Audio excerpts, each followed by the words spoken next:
আর আমাদের দিকে বাসে চড়ে, ভাই বাড়ি কোথায়, কেমন আছেন, কোথায় গেছেন, নাকি সবাই কথা বলবে, বলবে না? ওই দুটা মাইয়া লোক ট্রেনে চড়ে চলে গিয়েছে, তো ট্রেনে চড়ে যখন চলে যায় তো এদিকে তো মুখ লক করে থাকবে না, কথা বলবে। তো এদিককার মায়া লোকটা ওই মায়া লোকটাকে জিজ্ঞাসা কোনঠে যাবে বাবু, দেখেছে কুমারগঞ্জ। তুমি কোনঠে যাবে, গেছে হরিশ্চন্দ্রপুর। তো হাজি তোমার বয়স কত হলো? মানে মানুষের একটা বদ অভ্যাস আছে, দেখা হলি এক দুটা গল্প হলি তোমার বয়স কত, তারপরে কেছে তুমি কী কাজ করো, বলে চাকরি করি। তো চাকরি করো, বেতন কত? বেতন পুছ করে, বেতন পুছ করে তোমার লাভ কি? বয়স পুছ করে তোমার লাভটা কি? ওর বয়স কত আছে না আছে তোমার দরকারটা কি বয়স পুছ করে? আর ওর বেতন কত তোমার কেন পুছ করে? মানে এটা মানুষের বদ অভ্যাস, বেতনও পুছ করবে আর বয়স পুছ করে তোমার বয়স কত। এদিকের মেয়ে লোকটা ওইটা মেয়ে লোককে পুছ করছে, হ্যাঁ রে বাবু তোমার বয়স কত হবে? তো মাইয়া লোক সব দিনই একটু মানে বয়স লোক আর ওস্তাদ, ওর বয়স 40 থেকে 45 বছর বয়স হবে। ওই মাইয়া লোকটা বলছে যে ই বাবু আর বয়স তাই না তুই না 20 থেকে 22 হবে। আর ওর বয়স কিন্তু 40 থেকে 45 বছর, গালগালা ঝুড়ি ঝুড়ি হতে লেগেছে। হ্যাঁ, ও গেছে 20 থেকে 22 হবে। তাহলে এদিককার মায়া লোকটার বয়স 30 থেকে 35 হবে। একে পুছ করছে, হ্যাঁ রে বাবু তোমার বয়স কত হবে? তো কইছে হার, এর মন খারাপ হয়ে আছে যে তুই বয়স লুকালি তো আমি একটু লুকিয়েলি। এই রাইগা তখন কইছে হারও বয়স খুব যদি হয় টাই না 10 থেকে 12 হবে। মানে ওকে রাগ ঝাড়ছে ও। তখন ওই ট্রেনের উপরকার সিটে একটা বুড়া বসে ছিল, আর একটাও দাড়ি কাঁচা নেই, চুলো কাঁচা নেই, হপ হয়ে বুড়ার দাঁত উঠে গেছে, দা আবর হয়ে গেছে ও। তো ওই হপ হয়ে বুড়া ট্রেনের ওপরকার সিটে ছিল, এরকে কথা শুনে দুজনের ট্যাঙের মধ্যে লচ করে উল্টে পড়ে গে, মানে সিট থেকে গড়ে পড়ে গেছে। পড়াই যা করছে দৌড়িয়া ধরগে মাগে, দৌড়িয়া ধরগে মাগে, আমি এখনই হইয়া পড়নু, আমি এখনই হইয়া পড়নু গে মাগে, আমি এখনই হইয়া পড়নু।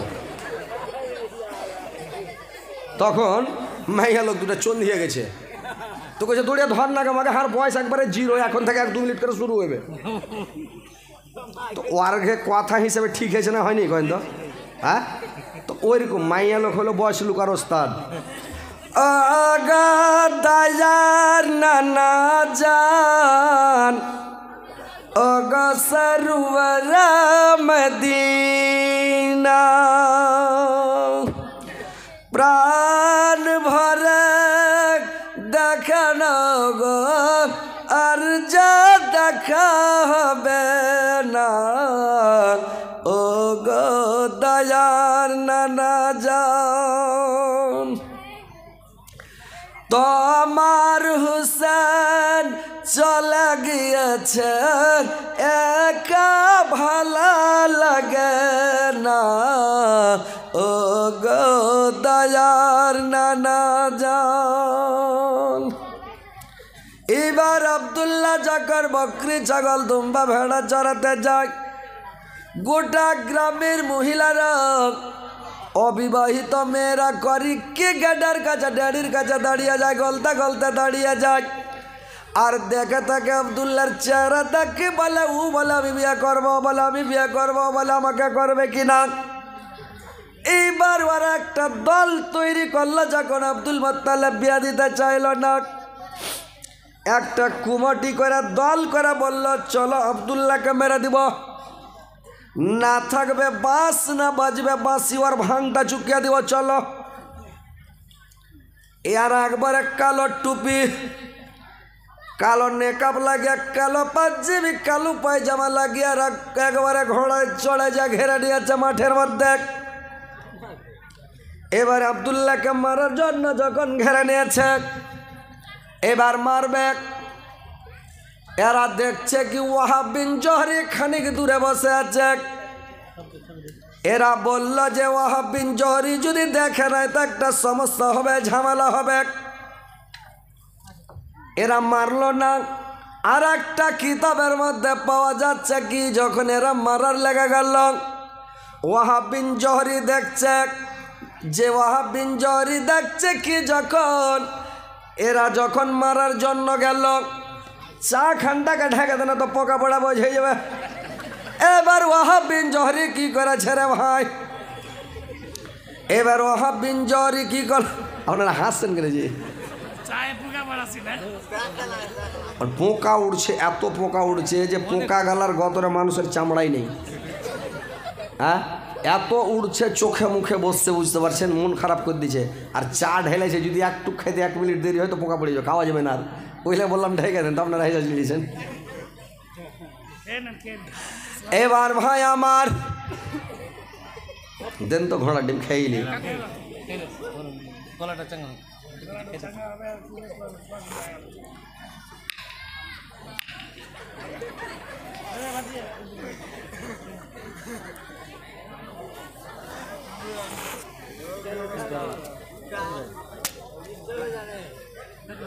লইয়া জামাই আনাসা খাওয়ার মতন হয়ে গেছে, এত গরম হয়েছে চা। মানে জামাই বেড়াতে গেছে শাশুড়ির বাড়ি, আর আনহাসা কেটে দিয়ে দিয়েছে বড় বড় টমকা করে শাশুড়ি। হাঁ খেয়ে জামাই নেই একটু থেমে খা, বাড়কা টমকা মুখে ভরে দেয়।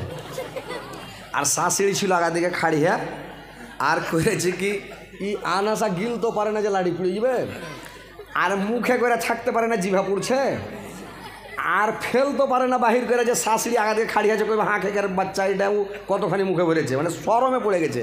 একবার এ গলা করছে, একবার এ মনে করছে, এ গলা করছে, একবার এদিকে করছে, এদিক পুড়ছে, এদিকে করছে, এদিক পুড়ছে। তখন ই করেছি কি মুখখানকে উপরে করে জিভার উপরে করে কইছে মা, মানে কথাটা কাটাইছে যাতে শাশুড়ি বুঝতে না পারে। কইছে মা এগুলা কোন দেশের কোড়া? তখন কইছে এগুলা তালু পুড়ার দেশের কোড়া। তো জামাই বুঝেলে ছোরে বাপরে, আর শাশুড়ি বুঝেলে যে তালু পুড়ছে জামাই। তো শাশুড়ি যা চাল্লাক হয়, তো ওরকম চা এমন গরম করে দিয়েছে মুখটুক পুড়ে শেষ। তো এবার শুনেন ভাই, এবার দেখলো ওয়াহাব বিন জোহরে যে লোকগুলো এসে, এই লোকটিকে আর একটা সাদা দবদবা ঘোড়াওয়ালা লোক আসলো, সাদা টুপি, সাদা পাঞ্জাবি, সাদা পায়জামা। ওই লোকগুলো এসে করলো কি এক মেরে কেটে তস নস করে দিল, আর কেটে তস নস করে দিয়ে মানে করলো কি চলে গেল। এবার ছেলেটা আব্দুল্লাহ মাঠে থেকে গরু বাকরি চড়িয়ে বাড়ি চলে আসলাম। এবার ওয়াহাব বিন জোহরি দেখতে পেল ছেলেটা খুব ভালো ছেলে, ভাগ্যবান ছেলে। এই ছেলেটা খুবই ভালো ছেলে, সুন্দর ছেলে। এই ছেলেটাকে জামাই করতে হবে। চলে গেল বাড়ি মদিনা। আর মাদিনাতে যাওয়ার পরে ভাই টাকা গেলা চাদরে ফেলে দেন, দেরি করবেন না আপনারা, চাদর ঘুরছে দিয়ে দেন, আমাকে ডিস্টার্ব করবেন। আরে যা পারেন 10-20 দেন, আজ প্রথম দিন আছে, দেন না 10-20-50 করে যা পারেন, আল্লাহর রাস্তে দিয়ে দেন। এবার ভাই আমার, এবার তখন ওয়াহাব বিন জোহরি গিয়া বলছে, রে আমেনার মা কোথায় আছিস রে? আমেনার মা এখানে আয়। আমেনার মা যখন চলে এসেছে রে ভাই, আমেনার মাকে জিজ্ঞাসা করছে, রে আমেনার মা একটা ছেলে দেখে আসলাম মক্কাতে, আমার বন্ধুর বেটা আব্দুল মুত্তালিবের বেটা, ওর নাম আব্দুল্লাহ। ছেলেটা খুবই সুন্দর দেখতে, পছন্দ খুবই চেহারা। তো ছেলেটার চেহারা দেখে মাথা খারাপ, এত সুন্দর ডগমগ করছে ছেলেটা। আমার মেয়ে আমিনা যেমন সুন্দর, ওরকম মানে সুন্দর ছেলেটা আব্দুল্লাহ। দুইজনের যদি বিয়ে দেওয়া যায় তো খুবই মানাইবে। ছুটলো। আমিনার মা বলল, দেখো খবর নিয়ে যদি দায়িত্ব দিয়ে দিতে হবে। এইবার ওয়াহাব বিন জোহরি চলে গেল আব্দুল মুত্তালিবের কাছে। আব্দুল মুত্তালিবকে গিয়ে বলল, বন্ধু আপনার বেটা আব্দুল্লাহর কি বিয়ে শাদী দিবেন বন্ধু? বললে, হ্যাঁ বেটা তো বড় হয়ে গেছে, বিয়ে দেওয়ার মতন হয়ে গেছে, বেটার বিয়ে দিতে হবে। এবার বললে, একটা আমার মেয়ে আছে, আমার বেটি আছে, তার নাম হচ্ছে আমিনা। চলো দেখো, যদি তোমার পছন্দ হয়ে যায় চলো তোমার সাথে বিয়ে দিব, মানে তোমার ছেলে আব্দুল্লাহর সাথে বিয়ে দিয়ে দাও। পছন্দ হলে বউ করে নিবার, যদি না হয় কোনো ব্যাপার নাই। চলো। আব্দুল মুত্তালিব ছুটল মানে ওয়াহাব বিন জোহরির বাড়িতে। এইবার চলে গেল, যে দেখলো আমিনাকে।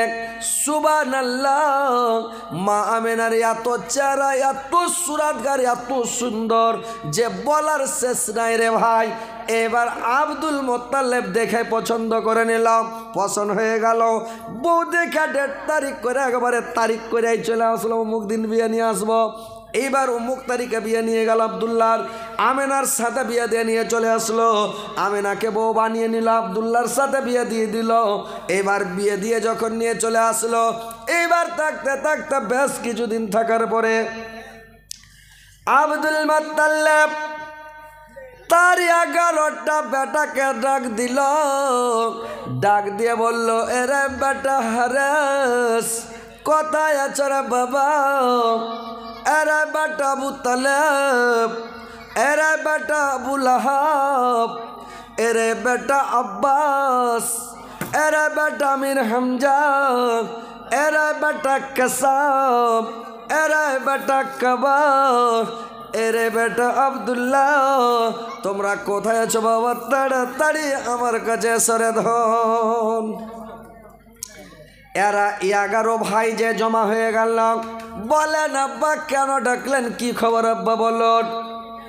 আব্দুল মুত্তালিব বলল, বাবারে মক্কা নগরীতে বসে খেলে রাজার ভান্ডার খাওয়া যায়, সৌদি আর মাটিতে খেলে রাজার ভান্ডার খাওয়া যায়, বসে কেউ খেতে পাবে না। তোমরা অনেক দিন থেকে বাবা সৌদি আরব মানে শাম সিরিয়া যাওনি, ব্যবসা করতে যাওনি, বিজনেস করতে যাওনি বাবা, তোমরা চলে যাও শাম সিরিয়া বিজনেস করতে।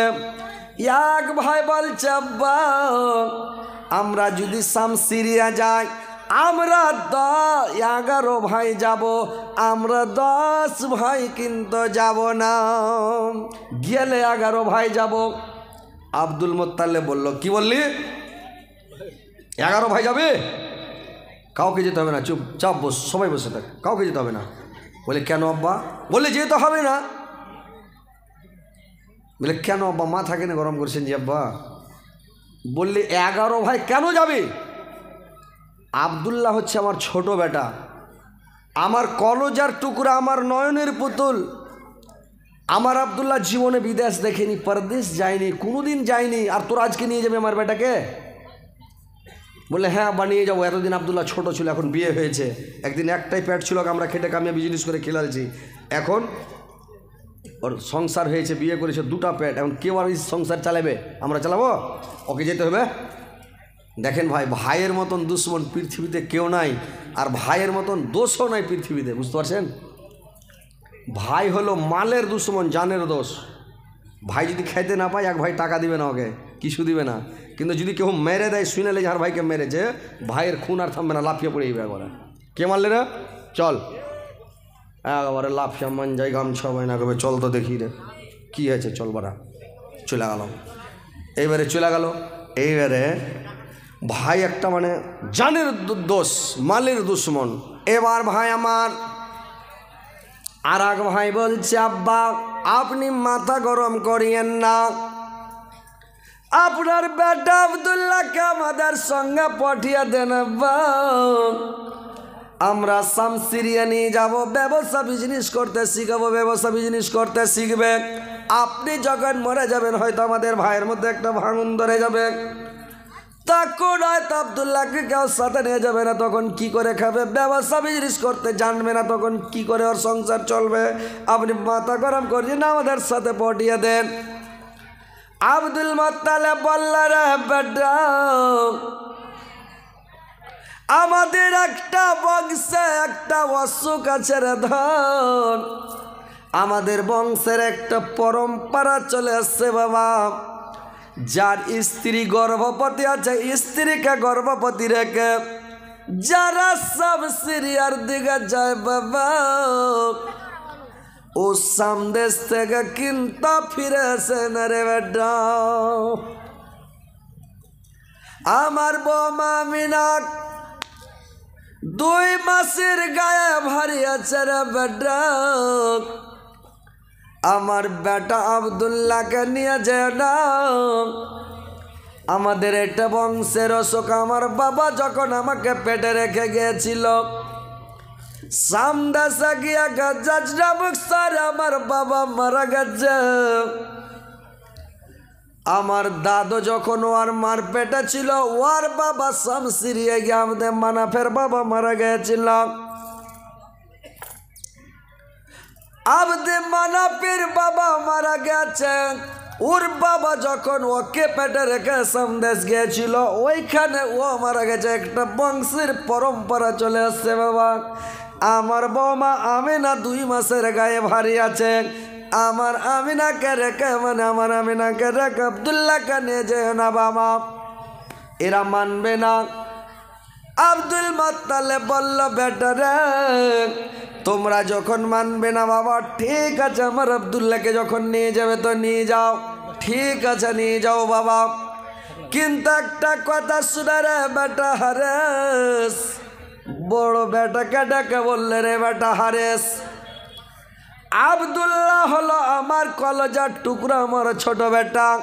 প্রত্যেক মানুষের ছোট বেটার উপরে একটু ময়া বেশি রে ভাই, ময়া মমতা বেশি হয় কিনা কহেন তো? কি ভাই? হ্যাঁ হুঁ করেন, মাংড়িটা ঝুঁকান, আর যদি সুচটি বা ছেড়ে দেন খালি দেখা দেখেন না। আমি ভাববো যে আপনারা জালসা শুনছেন কি শুনেন না নাকি? ছোট বেটার উপর ময়া হয় কি হয় না?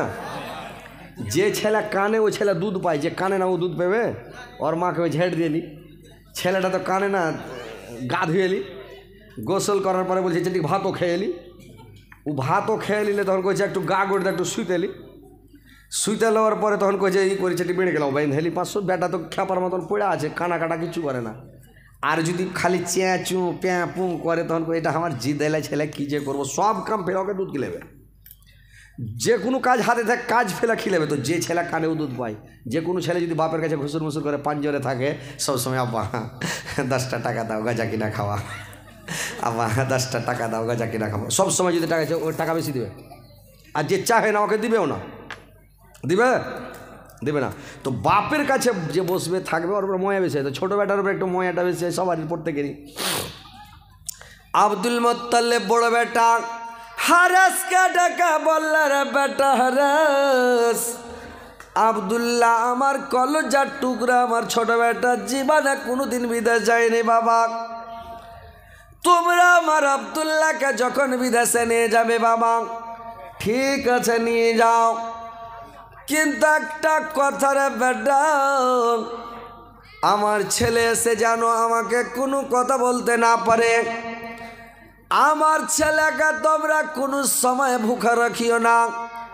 তোমরা খাওয়ার না খাও, আমার ছেলে আব্দুল্লাহ যদি খেতে চায় ওকে খেতে দেও, যদি পানি পান করতে চায় ওকে পানি পান করায়, ও যদি খেতে চায় ওকে খেতে দিবে বাবা। এরে বেটা হারেস, তুমি আমার বড় বেটা, তোমার হাতে সঁপে দিচ্ছি রে বেটা, আমার আব্দুল্লাহকে তুমি ছেড়ে আসিও না, যে করে হোক আমার বেটা আব্দুল্লাহকে নিয়ে তুমি আসিও বাবা। এরে বেটা হারেস ঢেকে রাখেন, এরে বেটা হারেস, রাস্তায় যখন চলবে রে বাবা, রাস্তায় যখন যাবে তখন তোমরা করবে কি, আমার আব্দুল্লাহর উটটাকে মধ্যস্থলে করে রাখিও বাবা। আর তোমরা 5 ভাই আগে থাকবে, 5 ভাই পিছনে থাকবে রে বেটা। এরে বেটা হারেস, রাত্রিবেলা যখন বিচার লাগাবে রে বেটা, আমার আব্দুল্লাহর বিচারটা তুমি মধ্যস্থলে লাগাইও বাবা।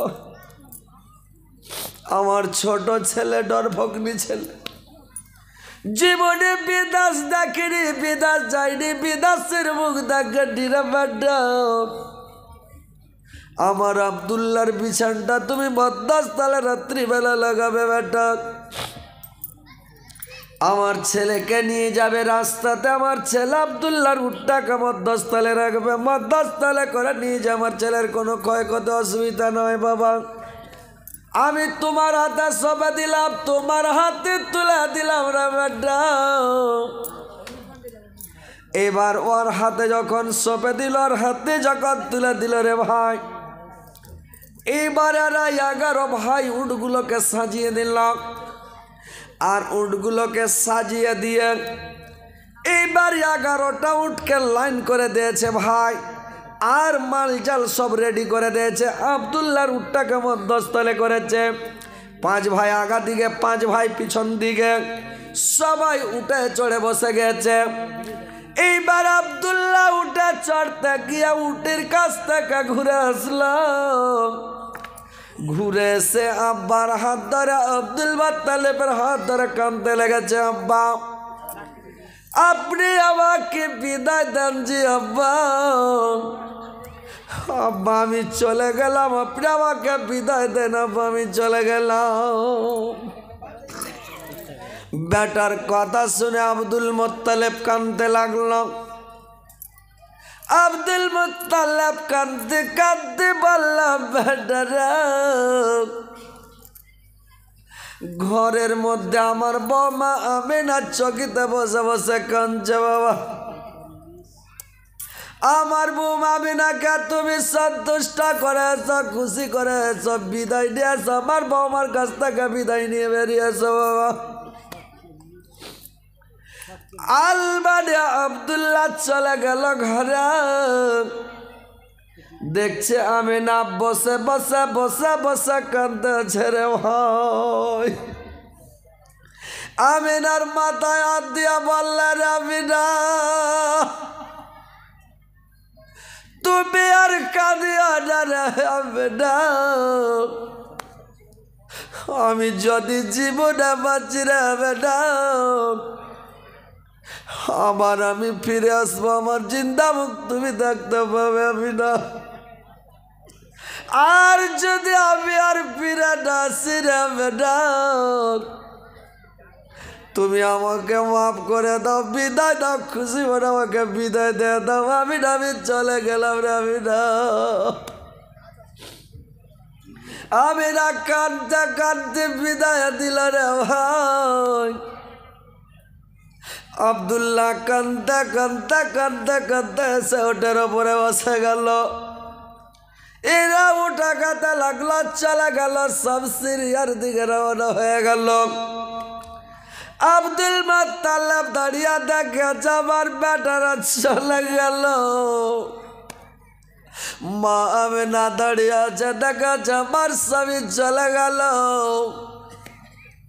যেতে যেতে যেতে যেতে যখন অনেক দূর চলে গেল, পাহাড়ের আড় হয়ে গেল, এরা তখন বাড়ি ফিরে চলে আসলো। আমিনা আব্দুল মুত্তালিব এরা 11 ভাই চলে গেল। আর চলে যাওয়ার পরে রে ভাই, এবার যখন চলে গেল, চলে যাওয়ার পরে কি করলো, এরা শাম দেশে গিয়া শাম সিরিয়াতে গিয়ে যেগুলো মাল সৌদি আরব থেকে নিয়ে গিয়েছিল ওখানে বিক্রি করলো। আবার ওই দেশে কিছু মাল জাল কিনে নিল যা সৌদি আরবে বিক্রি করবে। এইবার ফিরে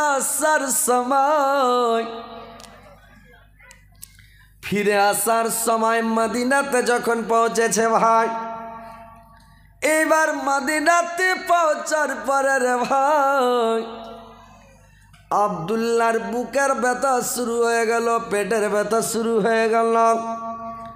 আব্দুল্লাহ আর উঠে বসে থাকতে পারে না রে ভাই, উটের ওপরে বসে থাকতে পারে না।